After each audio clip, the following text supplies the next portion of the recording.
జపాన్లో భూకంపం కలకలం రేపింది. భూకంపం తీవ్రత రిక్టర్ స్కేల్ పై 7.1గా నమోదైంది. అయితే కొద్దిసేపటి పాటు ఈ భూమి కంపించింది. దక్షిణ జపాన్లోని క్యూషు, షికోకులోని అనేక ప్రాంతాల్లో కూడా భూమి కంపించింది. అయితే వందల సంఖ్యలో ఇండ్లు కుప్పకూలిపోయాయి. క్యూగా నాడా సముద్రంలో సంభవించింది ఈ భూకంపం.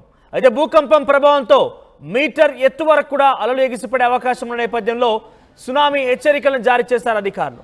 తీర ప్రాంతాలు, నదులు, సరస్సులు సమీపంలోని నివసించేటువంటి వారందరికీ కూడా వెంటనే సురక్షిత ప్రాంతాలకు తరలిస్తున్నది అక్కడి ప్రభుత్వం.